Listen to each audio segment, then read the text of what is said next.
بسم اللہ الرحمن الرحیم۔ السلام علیکم ناظرین، حاضر خدمت ہے آپ کا میزبان عبدالقدوس راولپنڈی اسلام آباد کی تازہ ترین اپڈیٹس کے ساتھ۔ ناظرین، عمران خان نے فوجی قیادت پر امن میزائل سے جو حملہ کیا ہے اس نے پی ٹی آئی کو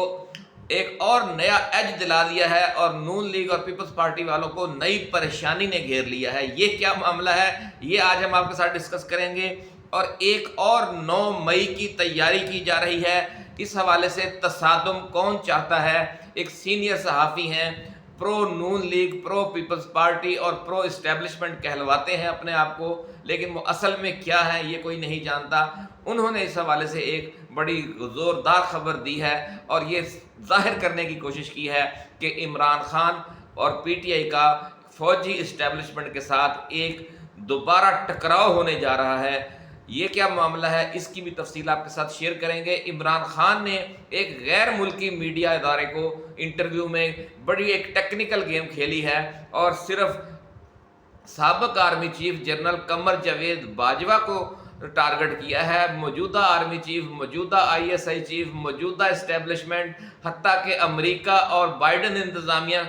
کے حوالے سے سوالات کا جواب دینے کی بجائے وہ پتلی گلی سے نکل گئے ہیں۔ بڑا زبردست انٹرویو ہے، انگلش میں ہے، کل سے اس پر بڑی دھما چوکڑی مچی ہوئی ہے۔ لوگوں نے انٹرویو پڑھا نہیں ہے، عمران خان نے اس میں کیا لائن لی ہے یہ وہ جانتے نہیں ہیں اور اس پر تبصرے کیے جا رہے ہیں۔ تو آج یہ انٹرویو بھی ہم آپ کو سنائیں گے، پوری تفصیل اس کی، اور اس پر جو تبصرہ ہے، اصل جو حقیقت اس کے اندر چھپی ہوئی ہے وہ بھی آپ کے گوش گزار کریں گے۔ اس کے علاوہ ہمارے پاس آپ کے لیے کچھ اور خبریں بھی ہیں، لیکن سب سے پہلے تو ہم آپ کو وہ انٹرویو سنانا چاہتے ہیں جو عمران خان نے دیا، اس کی تفصیلات۔ لیکن اس سے پہلے ایک چیز آپ نوٹ کر لیں کہ جنگوں کا پہلا اصول یہ ہوتا ہے کہ اس میں سچ نہیں بولا جاتا۔ آپ کہیں گے کہ ہم جھوٹ بولنے کی تلقین کر رہے ہیں، ایسا بالکل نہیں ہے۔ یہ اصول ہے امن اور جنگ کا کہ جنگوں کے دوران ہر قانون الٹ جاتا ہے۔ عام حالات میں سچ بولنا ضروری ہے، جھوٹ بولنا گناہ ہے، لیکن جنگ میں سچ بولنا گناہ ہے اور جھوٹ بولنے کی ضرورت ہوتی ہے اور جھوٹ بولا جاتا ہے ایک حکمت عملی کے تحت۔ اسی طریقے سے عام حالات میں اکڑ کر چلنا اور غرور کے ساتھ معاملہ کرنا، لوگوں کو غرور سے دیکھنا اور اکڑ اور غرور کا مظاہرہ کرنا اپنی چال ڈھال میں، یہ گناہ ہے، پابندی ہے زمانہ امن میں۔ لیکن پرغرور چال جو ہے وہ حالت جنگ میں جائز ہے اور ضروری ہے۔ اس حوالے سے ہم واقعات بھی آپ کو پیش کریں گے کہ سچ بولنا کس طریقے سے گناہ ہے اور جھوٹ بولنا لازم ہے۔ جھوٹی اطلاع، افواہ اپنے دشمن تک پہنچانا، یہ بھی ایک جنگی حکمت عملی ہوا کرتی ہے۔ عمران خان اب یہ سارے داؤ پیچ سمجھ گیا ہے، اس لیے یہ جو انٹرویو دیا ہے وہ بڑا ٹیکنیکل ہے۔ وہ انٹرویو بھی ہم آپ کو سنائیں گے، لیکن پہلے آپ ایک چیز یہ سمجھ لیں، کیونکہ آپ کے جو مخالفین ہیں وہ بڑا پروپیگنڈا کرتے ہیں کہ جناب خان یو ٹرن ہو گیا ہے، اس کا بے اعتبارہ ہے، اس کا پتہ نہیں چلتا، آج کچھ کہہ رہا ہے کل کچھ کہہ رہا ہے۔ بھائی جان، آپ اپنے بارے میں بھی تو دیکھیں، پوری دنیا اس طریقے سے جنگیں لڑتی ہے کہ اپنی اصل حکمت عملی کو وہ چھپا کر رکھتی ہے اور ادھر ادھر سے وہ پینترے مارتی ہے، جسے 5th جنریشن وار اور 6th جنریشن وارفیئر بھی کہتے ہیں۔ تو ناظرین، معاملہ یہ ہے کہ عمران خان کبھی گگلی پھینکتا ہے، کبھی یارکر پھینکتا ہے، کبھی باؤنسر مارتا ہے، تو یہ اس کا ایک داؤ ہے اور اس کو اس کا پورا حق ہے۔ اس حوالے سے ہم آپ کو یہ بتا دیں کہ ایک جنگ میں رسول اللہ صلی اللہ علیہ وآلہ وسلم کی جو تلوار تھی، یہ فیصلہ ہونا تھا وہ کس صحابی کو عنایت کی جائے۔ غالباً یہ غزوہ احد کا واقعہ ہے یا غزوہ بدر کا، اب مجھے صحیح طریقے سے یاد نہیں ہے، لیکن یہ بڑا تاریخی واقعہ ہے۔ آخر کئی دعوے دار اٹھے کہ جناب یہ مجھے دی جائے، میں اس کا حق ادا کروں گا۔ آپ نے فرمایا کہ کون اس کا حق ادا کرے گا؟ تو آخر ایک صحابی کو، جنہوں نے یہ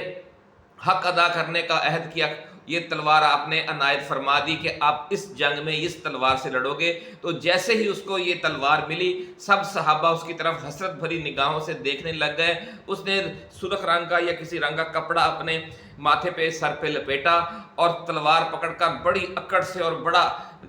باروب انداز میں اور غرور کے ساتھ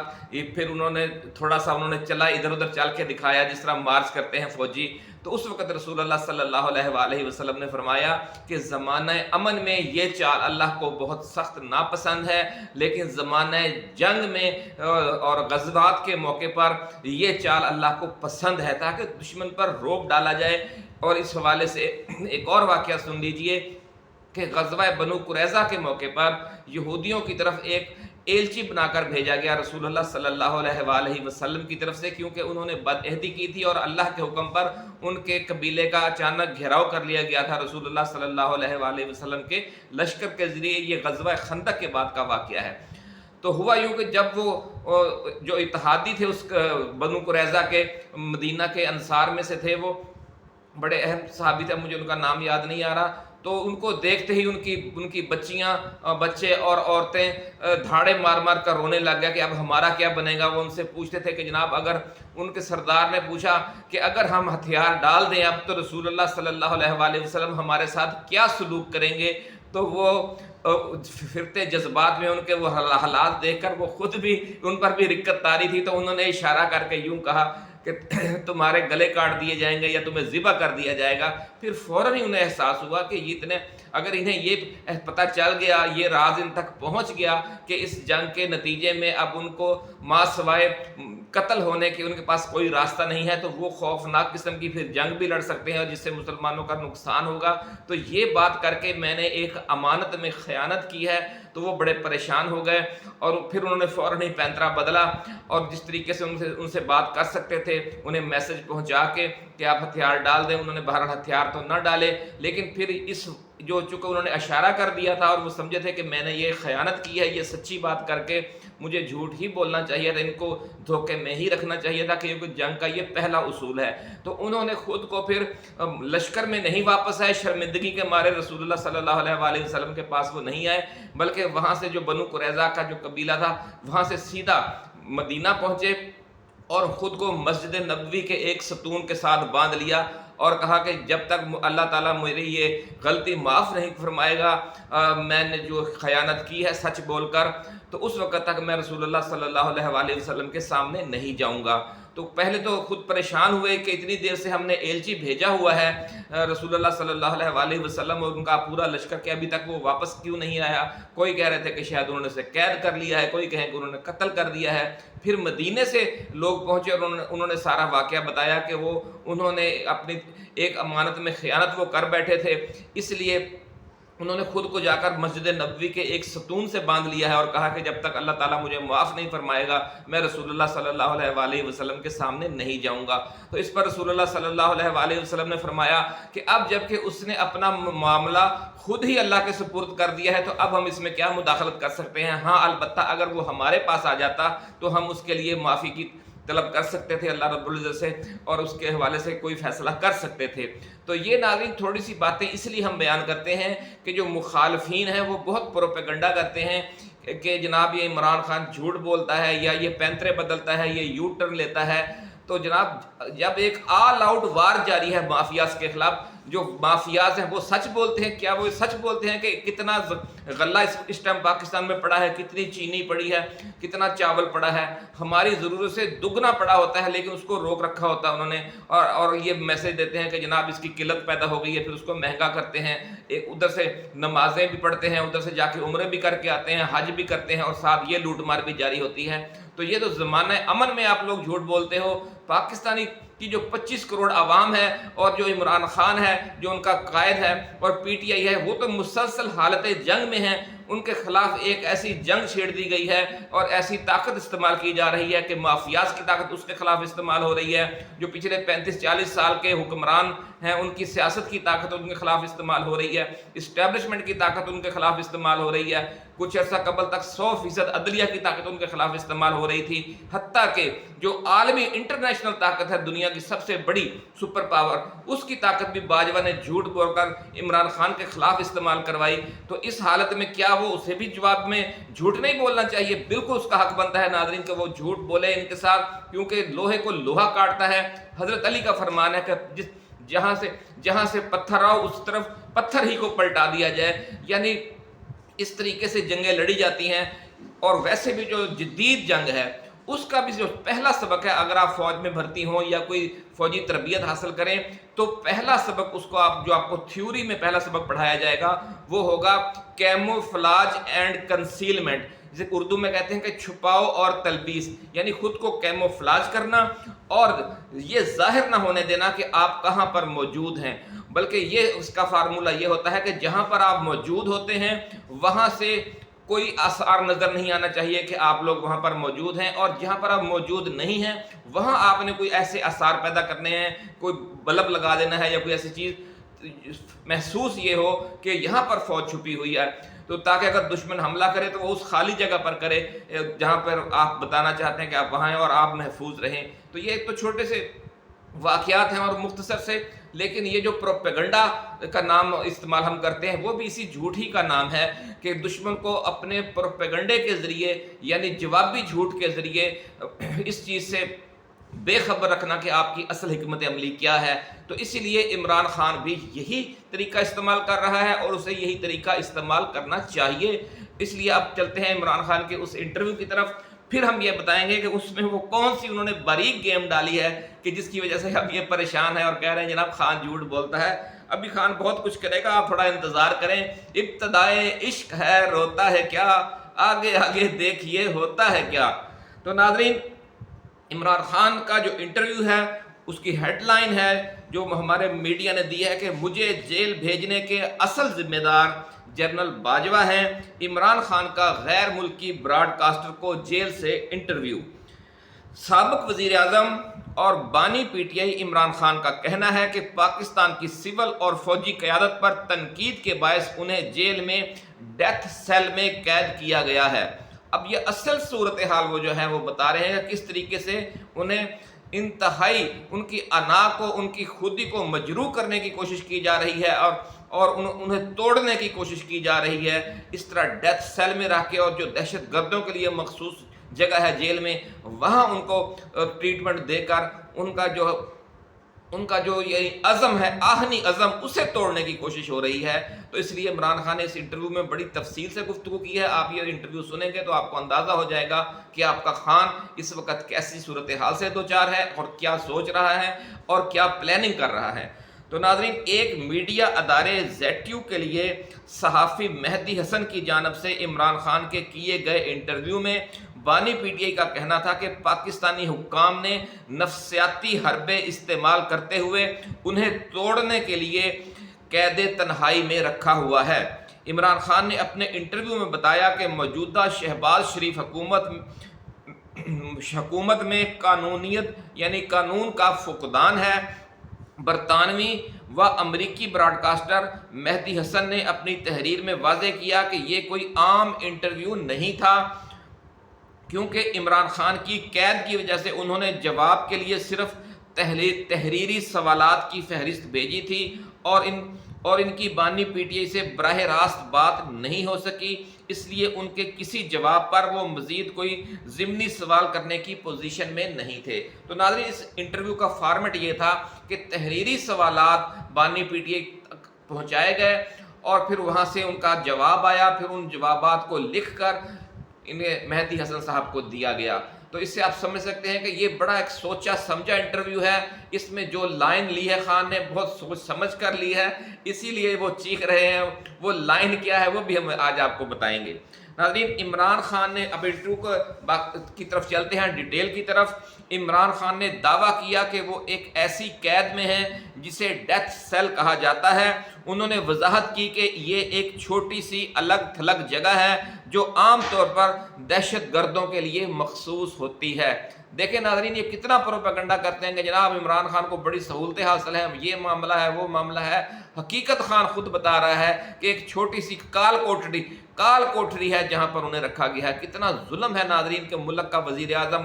کتنی بڑی بڑی قربانیاں دینے والا ایک ہیرو، جس نے کس طریقے سے ایک کھیل کے میدان میں بھی قوم کے لیے جنگیں لڑی ہیں اور سیاست کے میدان میں بھی جنگیں لڑ رہا ہے، اور رفاہی میدان جو تعلیم اور صحت کے حوالے سے اس نے کتنی بہت لمبی چوڑی اس کی جد و جہد کی ایک داستان ہے، اور ایسے بندے کو انہوں نے ڈیتھ سیل میں رکھا ہوا ہے، کال کوٹڑی میں رکھا ہوا ہے۔ بڑا افسوس کا مقام ہے ناظرین۔ عمران خان نے مزید کہا کہ وہ ایک ایسی قید میں ہے جسے ڈیتھ سیل کہا جاتا ہے۔ انہوں نے وضاحت کی کہ یہ ایک چھوٹی سی الگ تھلگ جگہ ہے جو عام طور پر دہشت گردوں کے لیے مخصوص ہوتی ہے۔ سابق وزیر اعظم نے کہا کہ مجھے قیدیوں کے بنیادی حقوق سے بھی محروم کیا گیا ہے کیونکہ وہ میری روح کو توڑنے کے لیے نفسیاتی حربے استعمال کر رہے ہیں، لیکن میرا اللہ پر کامل یقین وہ وجہ ہے جس نے مجھے مضبوط رکھا ہوا ہے۔ دیکھیں ناظرین کہ اتنی ساری صورتحال ہے، انٹرنیشنل لیول پر انگلش میں وہ انٹرویو جا کر شائع ہونا ہے، وہاں بھی وہ پہلے اللہ کا نام لے رہا ہے اور کہا کہ میرا اللہ پہ کامل یقین ہے اور انشاءاللہ العزیز اسی وجہ سے مجھے میں مضبوط ہوں کہ مجھے اللہ نے مضبوط کیا ہے۔ تو ایسے لیڈر کو باندھ کر رکھنا ناظرین کسی طریقے سے کرینہ انصاف نہیں ہے۔ عمران خان نے کہا کہ میں ورزش اور مطالعے کے ذریعے خود کو مصروف اور ذہنی طور پر تیز رکھتا ہوں، اللہ کی طاقت مجھے مضبوط اور مطمئن رکھتی ہے۔ ماشاءاللہ، سبحان اللہ، کس طریقے سے ایک جیل میں بیٹھا ہوا بندہ بھی صرف اس وجہ سے اس نے اپنے آپ کو اللہ پر یقین کامل کے ذریعے مطمئن رکھا ہوا ہے۔ تو ناظرین آپ اور ہم کیوں مطمئن نہیں ہوں گے؟ ہمیں کوئی پریشانی نہیں ہونی چاہیے جدوجہد کے نتائج کے حوالے سے۔ آپ کے قائد کو بھی یقین ہے کہ یہ جدوجہد کامیاب ہوگی اور انشاءاللہ العزیز 25 کروڑ عوام کو بھی یہ یقین رکھنا چاہیے کہ یہ جدوجہد کامیاب ہوگی اور ضرور ہوگی، اور یہ جو کالی رات ہے اس کا اندھیرا چھٹے گا اور صبح کا اجالا اس پورے ملک کو 25 کروڑ عوام کو خوشیاں اور خوشحالی دے گا، غربت سے نجات دے گا انشاءاللہ العزیز۔ تو ناظرین اب آگے چلتے ہیں۔ جب عمران خان سے پوچھا گیا کہ انہیں قید میں ڈالنے کے ذمہ دار ان کے سیاسی حریف ہیں یا پاکستانی فوج یا پھر اس میں امریکہ کا ہاتھ ہے، تو انہوں نے کہا کہ 11 ماہ جیل میں اپنے حالات پر غور و خوض کے بعد وہ اس نتیجے پر پہنچ گئے ہیں کہ ان کی موجودہ حالت کا اصل ذمہ دار کون ہے۔ پوری ڈیٹیل کے ساتھ انہوں نے یہ انٹرویو دیا ہے ناظرین، اور یہ واضح کر دیا ہے کہ انہوں نے مختلف ادوار میں جو مختلف موقف اپنائے، اس کی وجہ یہ تھی کہ وہ مسلسل غور کر رہے تھے کہ مجھے اس حالت تک پہنچانے کا ذمہ دار کون ہے۔ اس پھر انٹرویو میں انہوں نے اس بندے کا نام لیا کہ جو اس حالت تک پہنچانے کا اصل ذمہ دار ہے۔ تو ناظرین اس سے آگے بڑھنے سے پہلے ہم اپنے نئے آنے والے دوستوں سے یہ گزارش کریں گے کہ وہ اس چینل کو سبسکرائب کر کے بیل آئیکن ضرور دبا دیں تاکہ ہماری ایسے ہی ایکسکلوسیو ویڈیوز آپ تک بر وقت پہنچتی رہیں، کیونکہ آپ کو پتہ ہے کہ مین اسٹریم میڈیا جو ہے وہ حقیقت نہیں بتاتا، وہ اب مایوس کرنے والی خبریں فلیش کرتا ہے، بریکنگ نیوز بنا کر پیش کرتا ہے، اور عمران خان کے حق میں جو خبر ہوتی ہے اسے یا تو جاری ہی نہیں کرتا، اگر کرتا ہے تو بالکل کونے خدرے میں لگا دی جاتی ہے اخبارات میں، اور میڈیا جو چینل ہے تھوڑی سی ذکر اس کا کیا اس کو غائب کر دیا اس خبر کو۔ تو آپ نے اس چینل کو سبسکرائب بھی کرنا ہے، بیل آئیکن بھی دبانا ہے، اور ہماری یہ ویڈیوز شیئر بھی کرنی ہے، اس پر تبصرہ بھی کرنا ہے کہ خان کی یہ جو جوابی حکمت عملی ہے کیموفلاج اینڈ کنسیلمنٹ کی، یہ بالکل درست ہے، اور آپ نے بھی اسی طریقے سے اپنے علاقے میں خود کو کیموفلاج کر کے رکھنا ہے اور اپنی اصل جو وابستگی ہے، جو اپنی اصل پلاننگ ہے، اس سے دشمن کو خبردار نہیں ہونے دینا۔ تو ناظرین اب آگے چلتے ہیں۔ عمران خان نے کہا کہ وہ جس بھی آزمائش سے گزر رہے ہیں اس کے ماسٹر مائنڈ سابق army chief general Qamar Javed Bajwa ہیں۔ یعنی اگر آج بھی کوئی مسئلہ بنا ہوا ہے، اگر 9 مئی ہوا ہے، اگر کوئی بھی واقعہ پی ٹی آئی کے ساتھ ہو رہا ہے، تو اس کی اصل ذمہ داری تو وہ جو آغاز ہوا تھا پی ٹی آئی کو ایک مونسٹر بنا کر امریکہ کے سامنے پیش کرنے کا کہ ایک بہت بڑا فرید بن گیا ہے جو اینٹی امریکہ ہے، اور ایک امریکیوں کے ذہن میں زہر بھرا گیا اور فوج کے ذہن میں زہر بھرا گیا عمران خان کے خلاف، تو وہ یہ سارا کام کرنے والا کون تھا؟ وہ جنرل باجوہ تھا۔ اس انٹرویو کا یہ سمجھ لیں کہ جو مین پنچ لائن ہے وہ یہ نکتہ ہے۔ تو ناظرین انہوں نے کہا کہ وہ جس بھی آزمائش سے گزر رہے ہیں اس وقت، اس کے ماسٹر مائنڈ سابق army chief general Qamar Javed Bajwa ہیں جنہوں نے یہ سب پلان کیا۔ انہوں نے کہا کہ اس حوالے سے میں جنرل باجوہ کے علاوہ کسی اور کو ذمہ دار نہیں ٹھہراتا۔ بڑا انٹرویو ہے، بہت اہم نئی لائن لی ہے عمران خان نے، اور اس کی وجہ سے پی ٹی آئی والے تو خوش ہوں گے انشاءاللہ العزیز اور انہیں اصل صورتحال کا پتہ چل جائے گا، لیکن نون لیگ والے اور پیپلز پارٹی والے اور ایم کیو ایم والے بہت پریشان ہیں۔ تو ناظرین